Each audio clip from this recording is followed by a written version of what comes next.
Welcome to GRE. I'm your host, Keith Weinhold. Inflation is not only stealing your prosperity, it's worse than you think. It's even stealing your time. I've got some new perspective on how you can stop that from happening, then a fresh opportunity for incentives on path of progress income property in a great market today on Get Rich Education. With JWB Real Estate Capital, Jacksonville Real Estate has outperformed the stock market by 44% over the last 20 years. It's proven to be a more stable asset, especially during recessions. Their vertically integrated strategy has led to 79% more home price appreciation compared to the average Jacksonville investor since 2013. JWB is ready to help your money make money and to make it easy for everyday investors. Get started at jwbrealestate.com/GRE. That's jwbrealestate.com/GRE. You're listening to the show that has created more financial freedom than nearly any show in the world. This is Get Rich Education.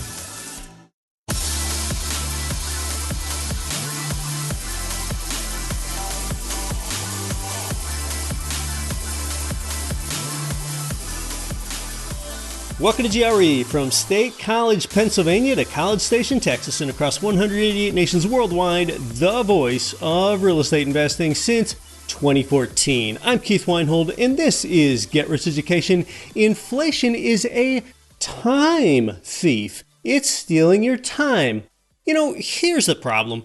Conventional wisdom says that you should be able to put in your time and effort and energy when you're young and live a great life when you're older, maybe even the life of your dreams someday. But postponing things until a nebulous someday, that's not actually so great.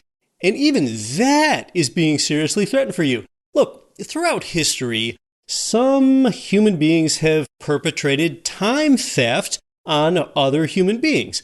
Now, extreme versions of time theft are murder and slavery. Yeah, that's stealing your time.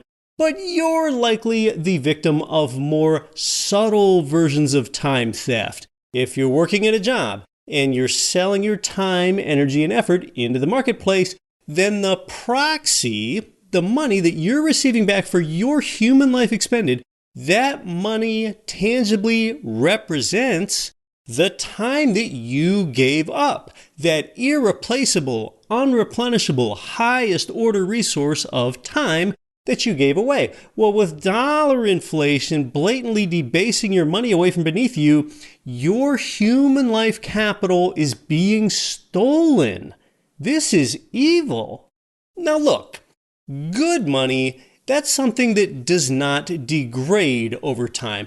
Let's look at this historically together, and then I'll bring it up to the present day for you.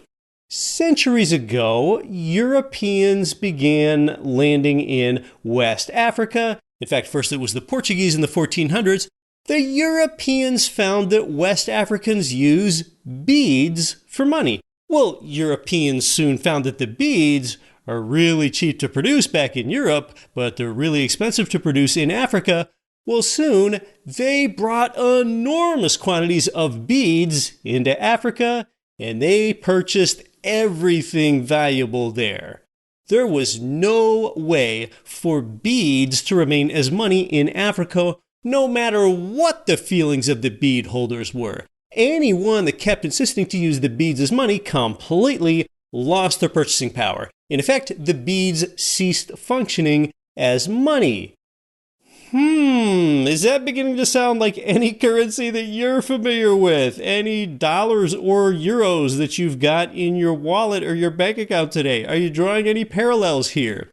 Now, rather than beads, gold became a popular currency across cultures for millennia because gold is beautiful and durable and it's expensive to mine and produce, and it still is.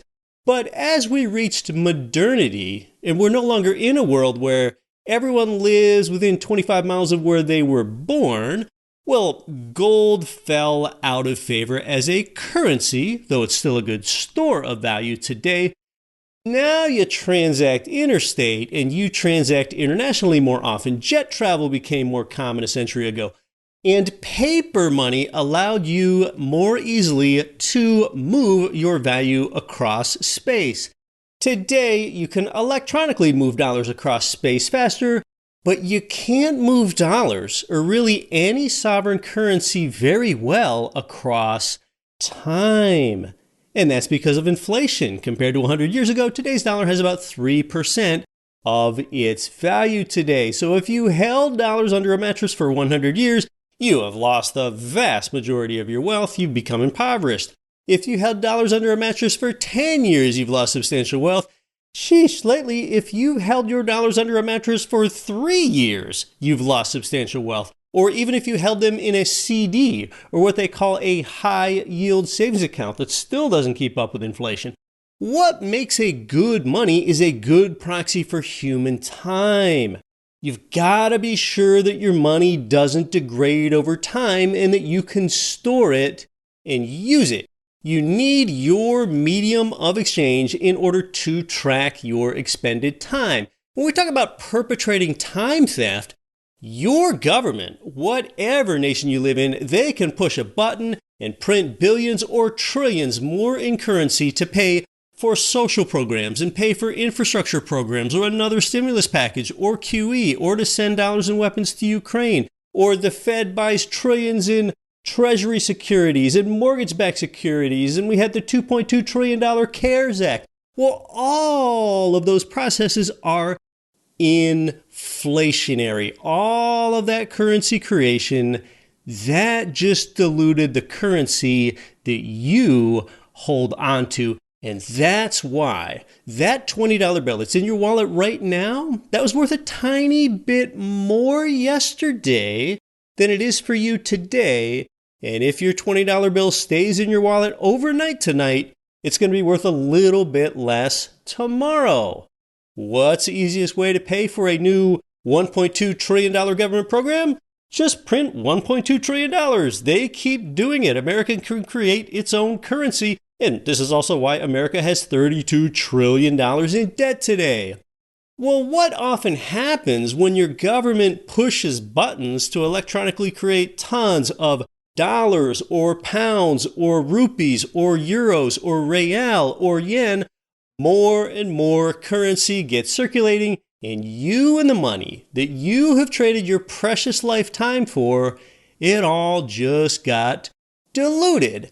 A dollar is a low-fidelity way for you to store your finite time and your finite life effort.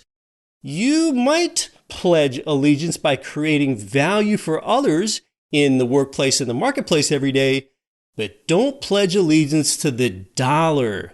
Your fealty should be toward accepting your income in dollars, okay, but then quickly getting out of them. I mean, are you upset when you think about this? You should totally be upset. Every single day, pieces of your life, energy, and ambition are being stolen away from you. That's immoral. And now, really, once you're conscious of this, you're being forced into investing. That's what happens to people that are conscious of dollar dilution and how insidious and persistent and severe and surreptitious this all is. Now you need to go chase wealth preservation with a sense of urgency, and you're being pushed out on the risk curve. The S&P 500 is not the answer. With, say, a 10% long-term return, well, you've got to subtract out from that 5% inflation and then subtract out emotion and subtract out volatility and subtract out taxes and subtract out fees, and your real return is less than zero in stocks.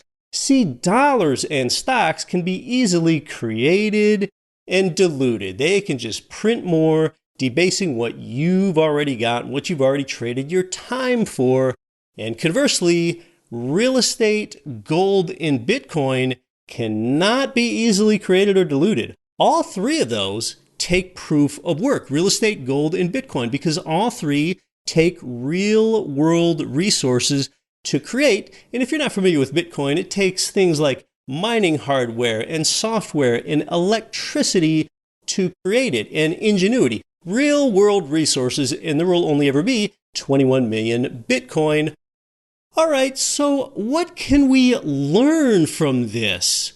Unlike West African beads in the 1400s and 1500s, which could be diluted, and unlike dollars and stocks today, which can be easily diluted, real estate, gold, and Bitcoin cannot.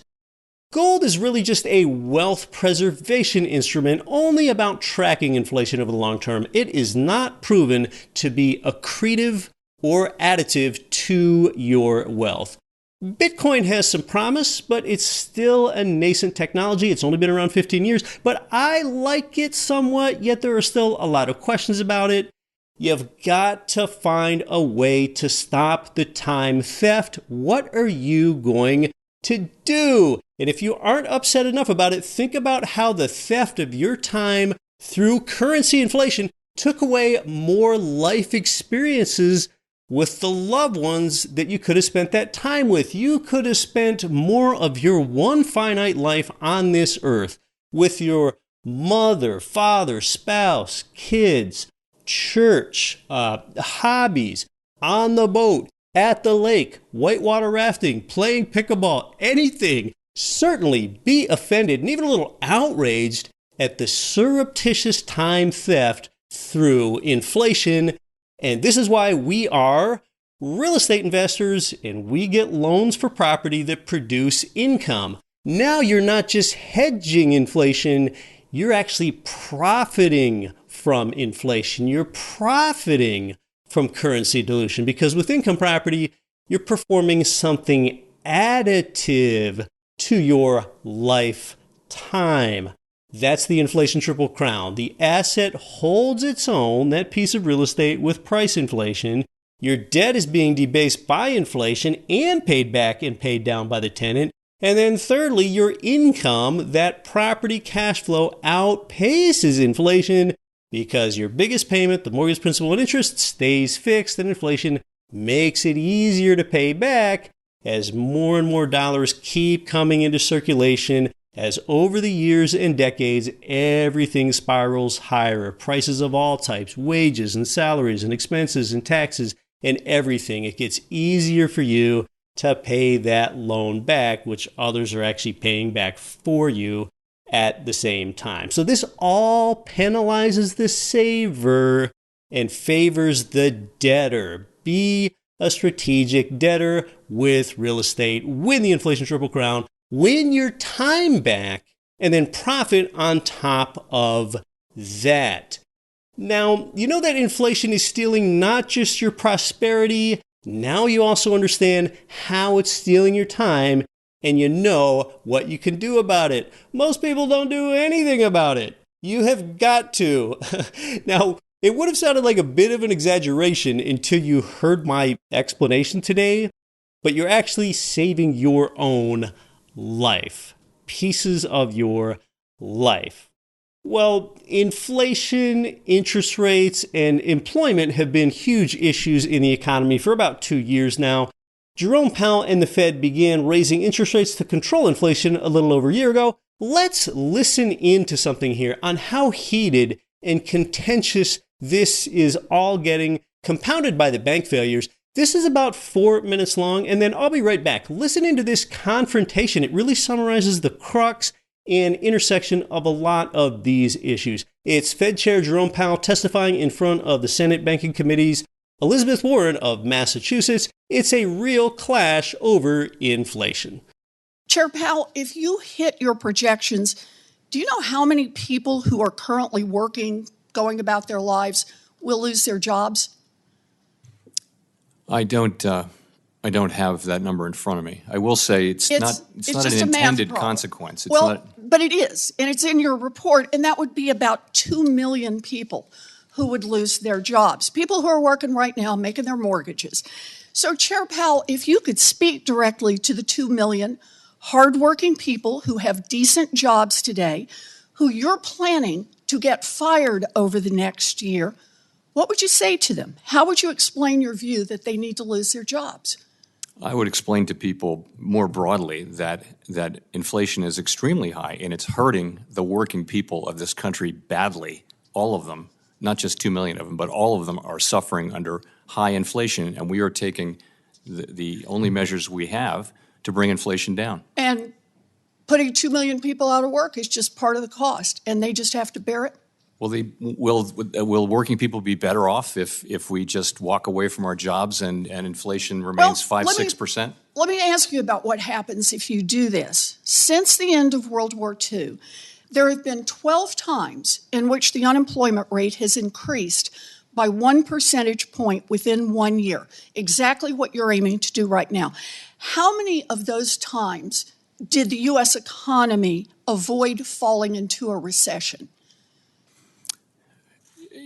You know, it's not as black and white as very just very looking at the numbers. It actually is pretty black Alan and white. Blinder's written a book on this. There have been 12 times that we've seen a 1 point increase in the unemployment rate in a year. That's exactly what your Fed report has put out as the projection and the plan based on how you're going to keep raising these interest rates. How many times did the economy fail to fall into a recession after doing that? Out of 12 times. I think the number is 0. I think the number is 0. That's exactly right. So then the question becomes, we've got 2 million people out of work. Can you stop it at 2 million people? History suggests that the Fed has a terrible track record of containing modest increases in the unemployment rate. Once the economy starts shedding jobs, it's kind of like a runaway train. It is really hard to stop. In fact, in 11 out of the 12 times that the unemployment rate increased by a full percentage point within 1 year, unemployment went on to rise another full percentage point on top of that. If that's what happens this time, we'd be looking at least 3.5 million people who would lose their jobs. So, Chair Powell, if you reach your goal and 2 million people get laid off by the end of this year, and then, just like in 11 out of 12 times that unemployment has risen by a point in a single year, it keeps on rising. And then we've got 2.5 million people out of work. We've got 3 million people who get laid off. We've got 3.5 million people who get laid off. What's your plan? Well, right now the unemployment rate is 3.4%, which is the lowest in 54 years. And we actually don't think that we need to see a sharp or enormous increase in unemployment to get inflation under control. I'm looking at your projections. Do you call laying off 2 million people this year not a sharp increase in unemployment? I would say 4.5%. Explain that to the 2 million families who are going to be out of work. We're not targeting any of that, but I would say even 4.5% unemployment is well better than most of the time for the last 75 years. In other words, you don't have a plan to stop a runaway train if it occurs. Chair Powell, you are gambling with people's lives, and there's a pile of data showing that price gouging and supply chain kinks and the war in Ukraine are driving up prices. You cling to the idea that there's only one solution: lay off millions of workers. We need a Fed that will fight for families, and if you're not going to lead that charge, we need someone at the Fed who will. Well, yeah, there we go. Elizabeth Warren would rather keep more people employed and have inflation spread across everyone rather than the other way around. I think that the important lesson for you is that inflation, it's just going to keep happening, whatever the rate is. That's a really safe bet, whether the level is at the 2% Fed target or the 6% CPI that we've had lately. Invest in what's scarce and avoid investing in what is abundant and multiplying out there. Invest in what's scarce and takes real-world resources to produce. That is predominantly real estate, maybe with a touch of gold or Bitcoin if you want to get risky. Avoid what can easily be printed and diluted, which are dollars and stock shares. What are home builders seeing today? Is builder sentiment up off the bottom? And how is rental demand now that we're deeper into 2023? Let's talk to our builder provider guests about that next. They have a strong incentive to offer you, the GRE listener. They are still building new construction rental homes specifically for investors in the mid-200s price point in Florida. So let's get caught up on builder sentiment and look for opportunity in in-migration hotbed, Florida.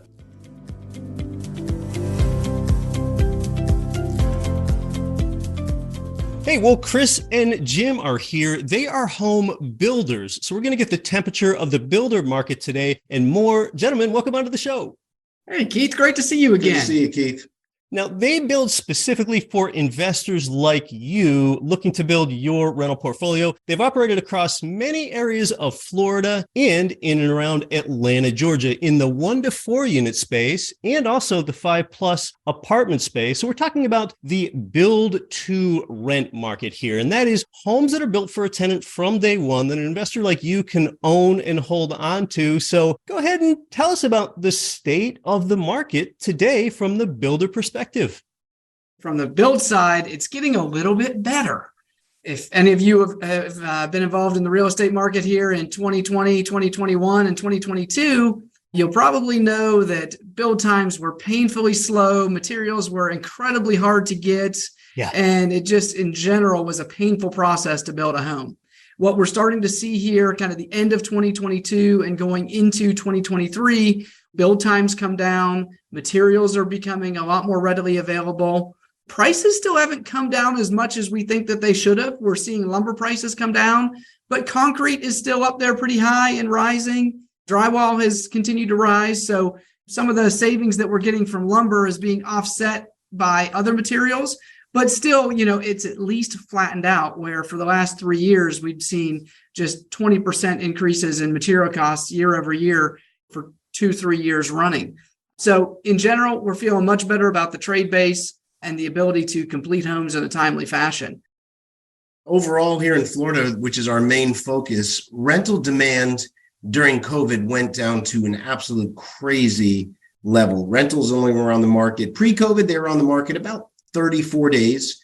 And then COVID time, they went down to about 10 to 12 days on the market. Yeah, gosh. The demand, there wasn't enough and so many people coming here. Now we're settling in just over 30 days again. So we're basically back at pre-COVID numbers, which we feel good about because, by anyone's statistics, we were in a really normal market here in Florida, all of our Florida markets at the end of 2019. So we've been able to experience, some value growth, but also rents have gone up with it, which is great. But it's good to see that the rental demand is about as steady as it was in 2019. And this is with a lot more influx coming as well. 2019, that is the year to go back and compare things to. Many call that the last normal year. Hopefully we can call this a normal year again as we move ahead. We'll see. And there certainly is something worse than paying higher prices for materials. That is not having access to the materials, which a lot of people found out during the health crisis. So hopefully that is completely rear-viewed now. And you guys really help serve a need. Depending on which numbers you look at, America is undersupplied by anywhere between 1.5 million homes and 5 million homes. But there's even more of a shortage in the entry-level homes that you guys build, and they're typically the ones that make the best investments. Yeah, well, and I think to add to that point, we're going to see more shortage, not less, coming here soon as a result of, all of the instability in the interest rate market, everybody's fears of recession. We've seen a huge pullback in new home starts by national home builders. Even in Florida, national home builders have pulled back by 50%. Development projects have been put on hold because people are scared. They don't know that they're going to be able to sell those houses to a retail home buyer at the interest rates that are coming out. What we see that as is real opportunity. We build products specific to investors for tenants. So, when you see these national home builders out there, they're building 3,000-4,000 square foot homes to sell to a retail home buyer because the average home size has just expanded so much over the last 30 years to what people expect, but it's not what people need when they're trying to rent a home and stay within a budget. They're willing to accept a much smaller home, which is what we build. Our square footages range from about 950 square feet up to about 1,750 square feet. You won't see us build anything over 2,000 square feet because it just doesn't make sense from a rental perspective. So these homes that we're putting on the ground today are built in a size and with a spec level to make money for the investor and make a positive rental return. And a lot of those people, Keith, as you know, the national home builders, the word duplex and quad are very foreign subjects. They have little to no interest in building these things because they have no interest in long-term management like we do. So stepping in with those, as Chris was saying, the duplexes and quads supplies those, since 2008, this is an interesting stat, less than 10% of all build projects for the 1,400 square foot or less, which means these smaller units are so underserved right now, like you were saying, and being able to step in and build those, it's been a really important part of why we're successful, because we all know for cash flow and for rental demand, we need to have affordability, and that affordable workforce housing that we're supplying with the duplexes and quads on top of our single family homes, it's really spoken for itself on the results. Yeah, now for your apartment buildings, your fourplexes, you're going to have less square footage built there than you do for single family homes. And then for single family homes, I seem to see you sort of like Chris was touching on, you top out at about 2,000 square feet. You don't want to build much larger than that because for you, the investor, if you buy a 4,000 square foot home versus a 2,000 square foot one, what's going to cost you substantially more, but you don't really get that much more rent for a 4,000 square foot home than you do for a 2,000 square foot home. Yeah, exactly. Tell us about the interest rate perspective from your side and the way that builders look at that, because oftentimes you have short-term debt financing structures on the properties that you hold on to before you sell them for an investor. So tell us what that's been like from your side in having to pay more for capital in the form of a higher interest rate yourselves as builders. Our interest rate internally has, just like everybody else, has almost doubled. The flip side is our build times have gone down. So, we're able to offset some of that additional interest cost by reduced build time. So the capital is not out for as long as it was in 2021, 2022, when build times were extended out to just unbelievably long time periods. We're mitigating that, that additional cost, in that way. Now, for you as an investor, with the changes we've seen in the market in the last few years, you're thinking yourself about how you approach putting new build income properties into your portfolio. On the one hand, on your downside, investors like you now have higher prices and higher mortgage rates. But yet, on the other hand, you have higher rents and high inflation, which is good for real estate investors, as I often talk about. But as far as the higher mortgage rates, we're going to get to how this builder helps you with that and helps you get a low mortgage rate, something very actionable for you when you come back. You're listening to Get Rich Education. We're talking about the state of the builder market today. I'm your host, Keith Weinhold.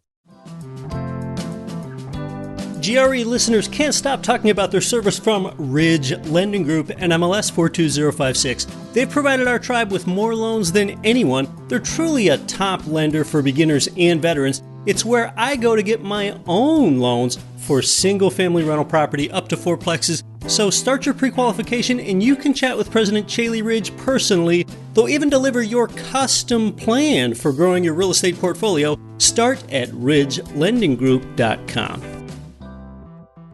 Mid-South homebuyers, with over 2 decades as the nation's highest-rated turnkey provider, their empathetic property managers use your return on investment as their North Star. It's no wonder smart investors line up to get their completely renovated income properties like it's the newest iPhone.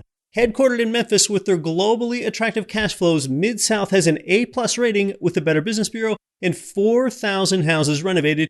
There is zero markup on maintenance, let that sink in, and they average a 98.9% occupancy rate with an industry-leading 3.5-year average renter term. Every home they offer you will have brand new components, a bumper-to-bumper 1-year warranty, new 30-year roofs, and wait for it, a high-quality renter in an astounding price range, $100,000 to $150,000. Get to know Mid-South. Enjoy cash flow from day one at midsouthhomebuyers.com. That's midsouthhomebuyers.com. This is Richard Duncan, publisher of Macro Watch. Listen to Get Rich Education with Keith Weinhold and don't quit your daydream.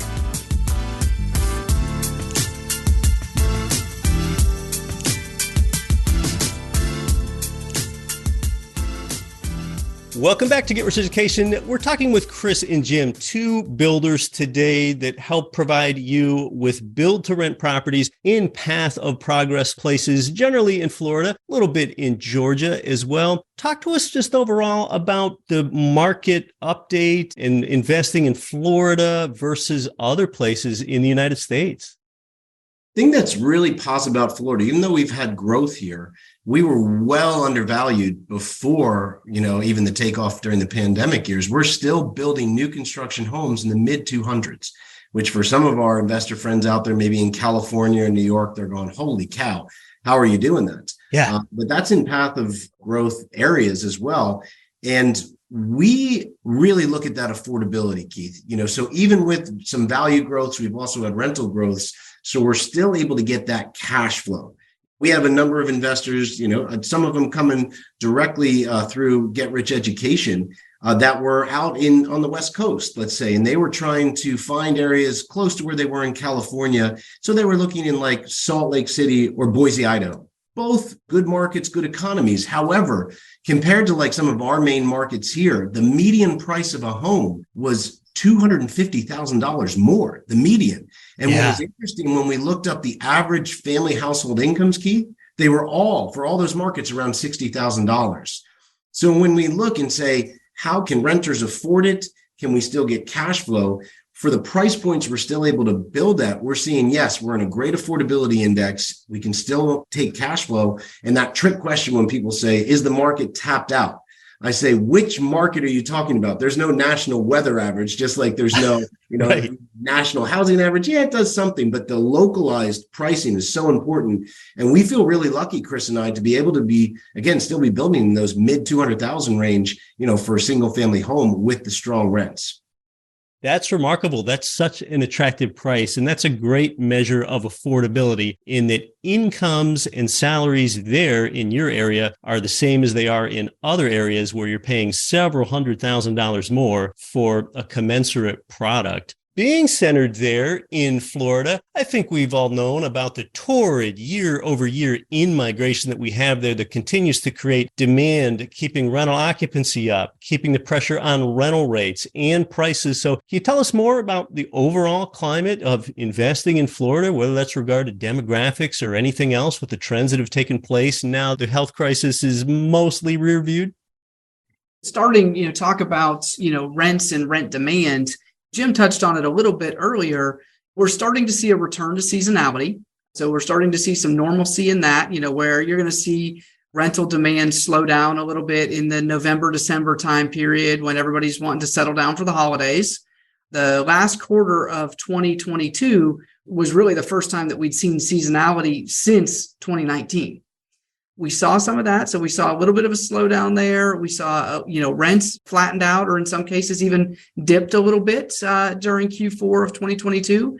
But then here so far in 2023, they've just come roaring back. We had massive demand from an application and rental standpoint here in January and February. Put it in perspective, we had somewhere in the ballpark of 80 applications a week in Q4 of 2022. We had 300 applications per week so far this year in 2023 in January and February. It's been a really massive uptick in demand. We're starting to see, obviously, any of the additional inventory that was on the market in Q4 is now getting all sucked up in Q1 of 2023. In some of our markets in Florida, we're starting to see that uptick in rental rates again. We listen to John Burns a lot as well, and I'm sure you've seen some of his articles and some of the things that are out there. There seems to be a lot of predictions that rental rates will start in Florida anyway to increase again here in somewhere in Q2, which, based on the trajectory that we're seeing right now with the way that demand has really come surging back in the beginning of the year, we fully anticipate that that's going to be the case. And I think it'll be more normalized, Keith. We're not going to see 20% rent growth here year over year like we saw last year. We expect it to be more normalized. I'll tell you, currently, we're seeing year over year growth still up over 9%, which we're all spoiled, right? So after 2 years of 20% plus, we look at it and go, oh, it's only 9%. When back in 2019, we'd have been thrilled to see 2 or 3%. We're still on the high end of rent growth. I do anticipate we're going to start to see some normalization here. And as I've often pointed out, if you have 9% rent growth based on your leverage positions, since your mortgage principal and interest payment stays fixed, your cash flow on a 9% rent growth might be up 20% or 25% just based off 9% rent growth. That's the money that you feel in your pocket every month. So we're talking about path of progress, Florida here. We think about that long-term rent growth and stable occupancy and price growth. Tell us geographically about some of those areas that you're operating in right now. We are, very heavily in Jacksonville and Palm Coast, also the Ocala, Inverness, and Citrus Springs area, and about 7 markets in Southwest Florida. Southwest Florida, for example, I remember Chris, before the pandemic, got a report from the municipality down there that showed that they were behind on needed rental inventory by 3 years before, the health crisis even started. The demand down there has been exceptional. And also now with Florida being the top growing state still, all of our areas, we don't go into an area unless there's that active population growth, economic growth, good affordability index. Those are very important to us. But right now, all of our markets are experiencing that. I'd say Southwest Florida probably the most, but all of them are experiencing it at this time. Is there anything else with regard to asset type that you're really seeing investors want, or any particular asset type where you're helping best serve the need in any of those marketplaces that you just mentioned, whether that's more toward single families or more toward multis?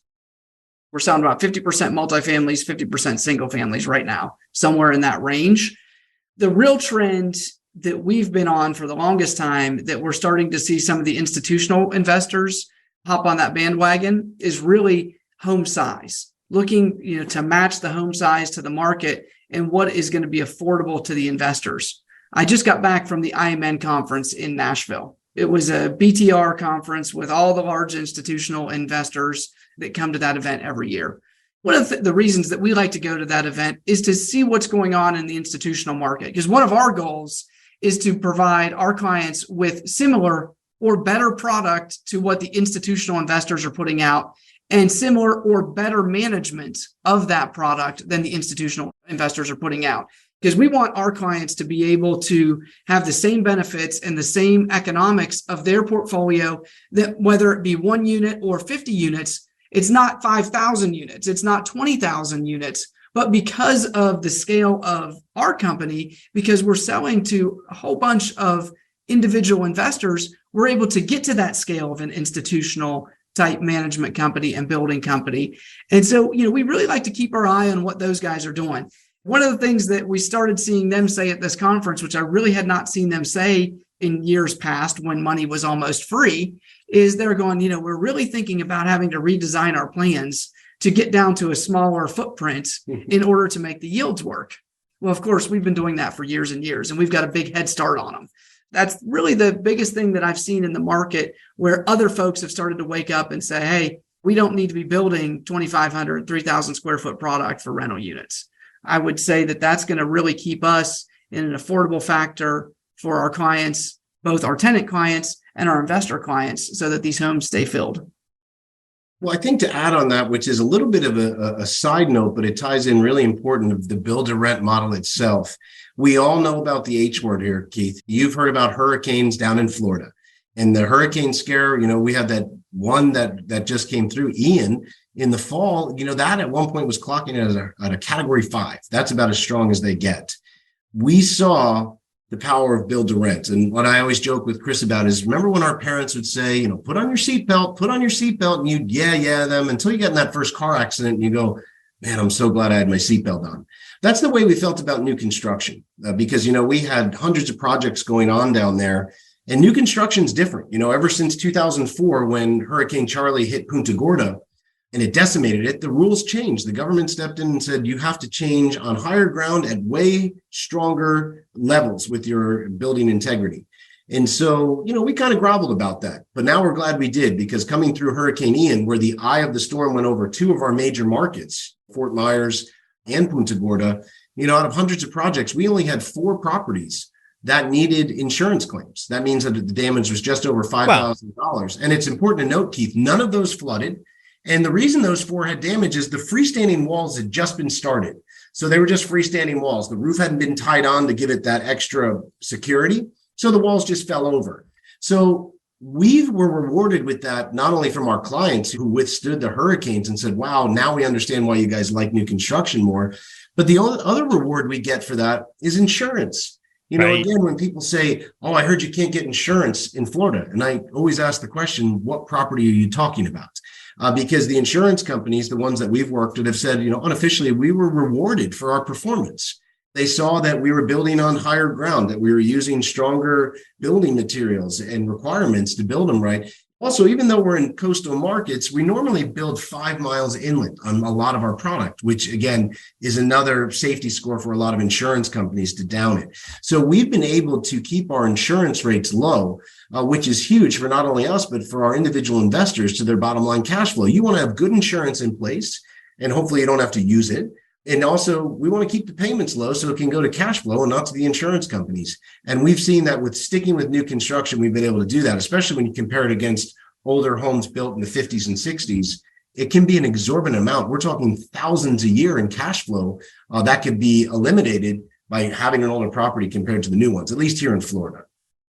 I'm an owner of single-family rental homes in Florida myself, and I know that for a new build Florida property, insurance rates can be 1/3 or less of those for older renovated properties. So that's such a good point. I'm really glad that you brought that up, Jim. Well, you guys do have available inventory for investors in these investor advantage markets, and you actually have some incentives to help them out with today's not high interest rates, just higher interest rates, because historically they're actually not high, but you have a way of helping people buy those down. So tell us about what you have available and about your incentives.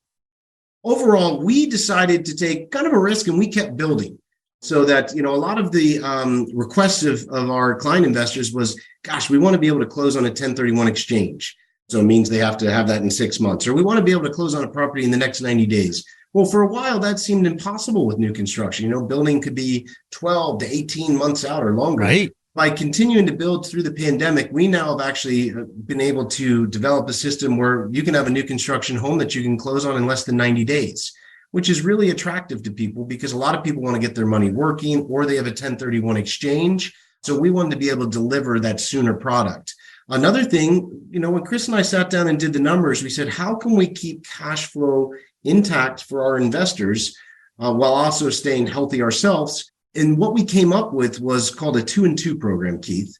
And what we found is if we could give 2% closing costs to our buyers, so on a $400,000 property, let's say if they're buying a $400,000 duplex in Palm Coast, that's $8,000 that can go towards their closing costs. And a lot of our buyers are using that to give to their lenders, to their mortgage companies, to buy down the rate. And if people don't know what that means, mortgage companies will give you the option when you first get a loan to buy the rate down. So that type of money can buy the rate down a very healthy amount to get you a better rate than even advertised out there. Right. I think we're in the high fives right now. High fives. Yeah. So That's we're down great. as you said, for us old timers, Keith, my first property, I think, was at a 8.5 and I had 780 credit scores. So it's like, I still think it's cheaper than ever, but this buys it down into the fives, as Chris says. And then we said, to even top that off, how can we add bottom line to cash flow? And we said, let's go into our margin numbers. And if we can give free property management for the first 2 years, so that monthly management fee of 8% is going to be waived. And that's on a single family, on a duplex, or even a quad. So a quad has 4 units. That would be waived on 4 units. When you start to do that math and we send out our pro formas, to our clients, they see, wow, this really adds to our direct bottom line. Because we all know takeoff's the toughest part. So if we can get them into a new construction property in a good area, that's the first thing. Then if we can get their interest rate down to a healthy level, that's another. And then supplement even more cash flow by giving free property management. Well, that seed is going to take hold even better. I always see my rental property as that seed. It's taking hold. It's going to start to sprout. And those first 2 years are key.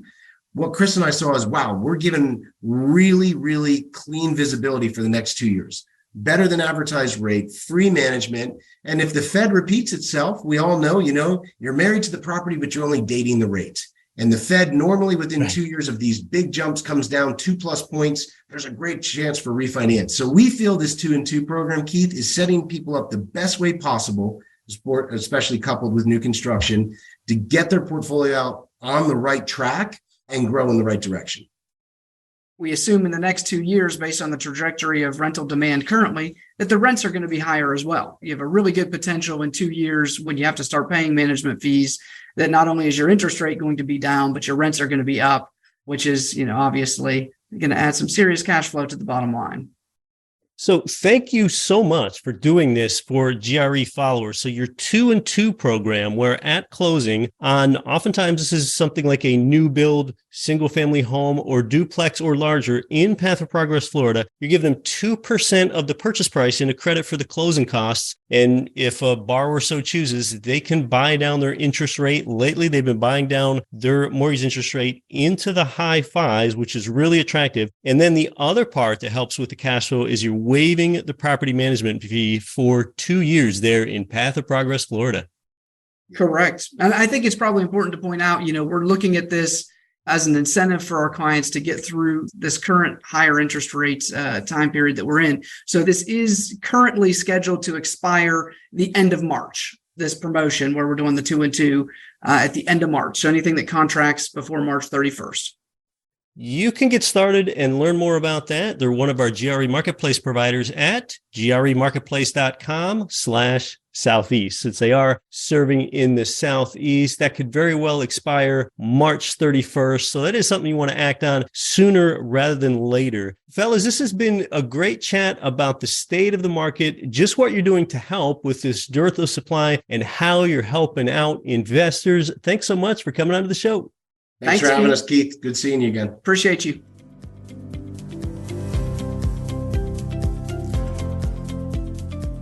Yeah, can you tell that they know what investors need? If you think that it sounds like the right real estate pays 5 ways opportunity for you amidst high inflation, I've got some more good news for you. After our Southeastern U.S. provider was on the show here, I spoke with them again, and they have extended those generous incentives for your 2% closing cost and 2 years of free property management, really generous, until April 15th of 2023. So you do have to act soon. Will it be extended beyond April 15th? We'll see. You could ask, but they've been pretty generous already.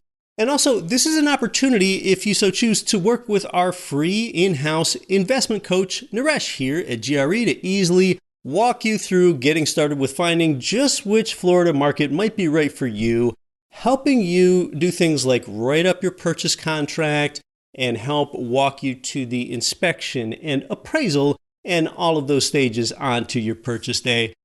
Now, you might have been an income property buyer that's worked with Naresh here already, and maybe you feel a little bad that he's spending his time helping you for free. Well, you shouldn't. Now, I have endeavored to really reduce the friction for you by always finding a way to make things free and helping you add more rental property to your portfolio. And in the spirit of creating less friction for you, often, although not always, the property provider helps Naresh with recompense in the form of a referral fee.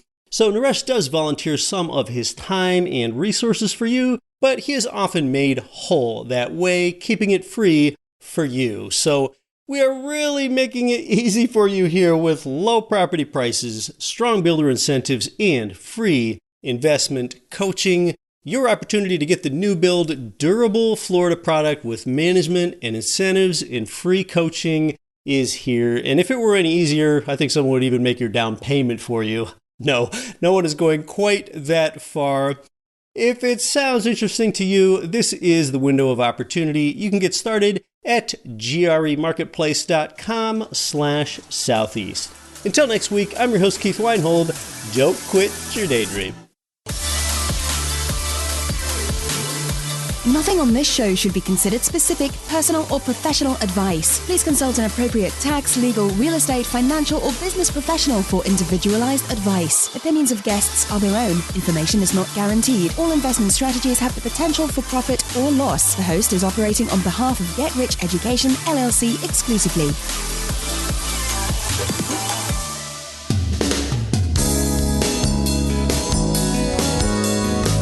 The preceding program was brought to you by your home for wealth building, Get Rich Education, duplexes.com.